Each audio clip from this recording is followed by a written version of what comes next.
सिद्धार्थकोट भरिसां मामूली ॻाल्हि तां झेड़े दौरान नौजवान क़तल थियो आहे। मामूली ॻाल्हि तां ॿिनि धुरियुनि विच में झेड़ो थी पियो। फायरिंग जे नतीजे में नौजवान मियां बख्श मक्सी मारिजी पियो। पुलिस लाश अस्पताल मुंतक़िल करे मामले जी जांच शुरू करे छॾी आहे। जवाबदार दोदो ख़ान, अली हसन ऐं बगन मक्सी नौजवान खे क़तल कयो आहे, पार्सल पारां चयो वियो।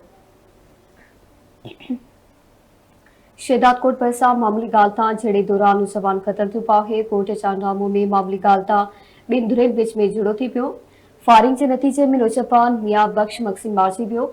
पुलिस लाश अस्पताल मुंतक़िल करे मामले जी जांच शुरू करे छॾी आहे।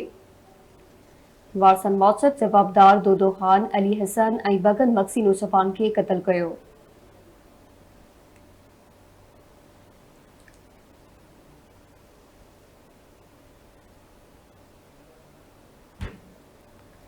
अवां खे ख़बर ॾियूं पिया सिद्धार्थकोट भरिसां मामूली ॻाल्हि तां झेड़े दौरान नौजवान क़तल थियो आहे। मामूली ॻाल्हि तां ॿिनि धुरियुनि विच में झेड़ो थी पियो। फायरिंग जे नतीजे में नौजवान मियां बख्श मक्सी मारिजी वियो। पुलिस लाश अस्पताल मुंतक़िल करे मामले जी जांच शुरू करे छॾी आहे। जवाबदार दोदो ख़ान, अली हसन ऐं बगन मक्सी नौजवान खे क़तल कयो आहे, वारसनि पारां चयो वियो।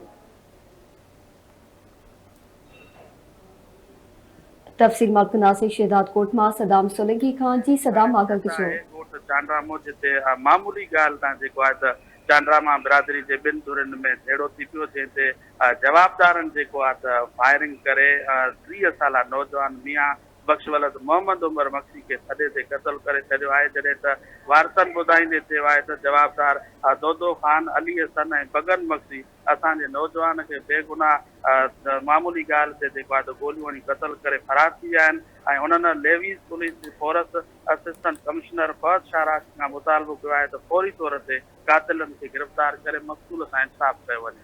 जी महिरबानी वांची सदाम आगा करण लाइ।